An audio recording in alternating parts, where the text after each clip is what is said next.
WearTesters.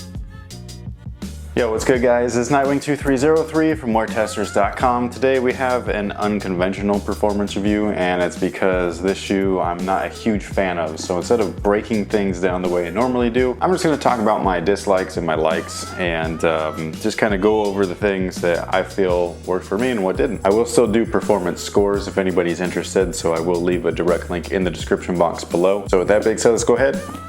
Get right into it. All right, so as you guys know, this is the Soldier 10. Came out a while ago. I do apologize. It's just not a shoe that I'm, like, every time I put it on, I really am not feeling it. Now, the first issue that I had with the shoe was actually my personal mistake. I wore no-show socks for the first go around, and that was no good. These things right here, the collar, they're a little stiff, not horribly stiff, but just enough to where it really, chafed and rubbed my ankles raw. And it did it on both sides, on both ankles. It ended up scarring and all that kind of good stuff, so it took a while for those to even heal so that I could wear these things again. Now once that was done, I did wear them a few more times, and again, I'm just not super interested in this shoe because it just doesn't suit my needs. My dislikes for them are too great to where I'd even want to put this in a rotation. That doesn't mean that the shoe is awful, because there are things that I definitely do like, but we're going to get into my dislikes real quick, and mostly that's just the tooling. So the midsole, the outsole, and the cushion. Now the outsole here, it worked for the most part, but where it really worked was right where you see it all really highly spaced out. It gripped the floor really well in these sections. Right here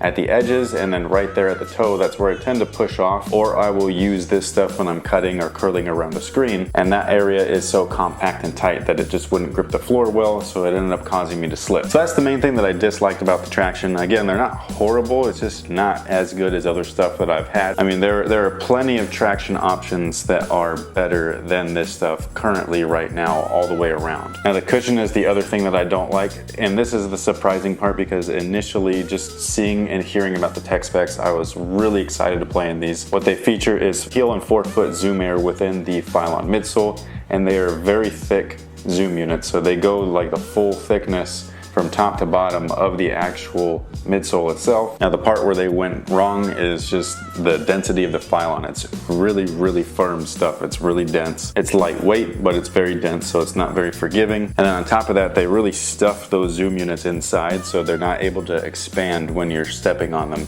and putting all your weight on it. And a zoom unit that can't expand and contract, well, it just doesn't have the same properties as normal zoom, which is exactly what the whole unlocked kind of theory or system is with Jordan Brand, is that they've kind of removed the edges that surround the zoom, letting it do what zoom does best, which is move and compress while you step on it. And it gives you kind of that springy feeling. These guys just felt really firm all the time. Knees were on fire, and that's how I mostly know when a cushion is not up to par, is just when my knees start really feeling like they're about to burn up. These guys had that.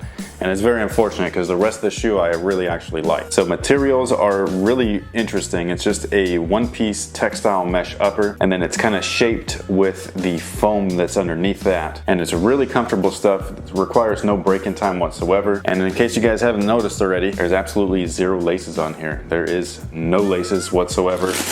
I think it's the first basketball shoe that actually is like that. Now, of course, you have the fuse and high wear areas, which has been pretty normal as of late, and that's pretty much the upper. I do really like it. I like how it feels. I like how it fits. It's not a one-size-fits-all type of situation though, which is the kind of the downside, I guess. If you have a really wide foot or a really high arch, these might pose a small problem for you, but for me, they fit me perfectly, and I really enjoyed the way that they felt, so I guess take that for what it is. Now the lockdown was actually really nice, surprisingly, again, just because there's only 3 straps for however many laces a shoe normally has, anywhere between 4 to 9 or whatever. Now most of the lockdown's actually coming from these 2 straps here. This one right here is not really a lockdown strap. What it actually does is when you tighten it up right here, it prevents the foot from rolling over this section of the shoe. It's just kind of containing the section right there and keeping it in place. And these 2 areas are mainly your locked down. They strap your foot in, they strap your foot back, right into the back of the heel here. It's a really interesting design. It works really well, surprisingly, and you know, for what it is, I really appreciate this. I really think that this would have been a dope shoe though, had they been a low. I said this before, but if you would have cut this off right there and just had it like that, man, that would have been so sick. I would have been able to rock my no-shows, no problem. And that is pretty much it. You know, like I said, the stuff that I just didn't like are the two things that I really require in a basketball shoe personally, which is just cushion and then traction. Everything else on the shoe I thought was actually great. The issues that I had with the top area, you know, cutting my legs up and stuff, that was my own fault for wearing no-shows. Again, it was just a shoe where I was just like really not feeling it just because of a few things. And I'm not gonna say that they're trash, but it's not a shoe that I would personally recommend, mostly because of the two items that I did not like. That's not to say that they're not gonna appease some people, because some people might really enjoy it. If you're heavier, maybe you're gonna be able to feel the zoom a little bit more. Who knows? All I can do is tell you my situation and my experience, and that was pretty much it. So again, I think it's a good shoe. I just don't think it's better than last year's. And the stuff that I did not like on the shoe were enough to make me never want to wear the shoe. So that's pretty much it. Thank you guys for watching. Thanks for all your support. If you have any questions, let me know. I'll try to get back to you as soon as possible. And until next time, guys, have a good one.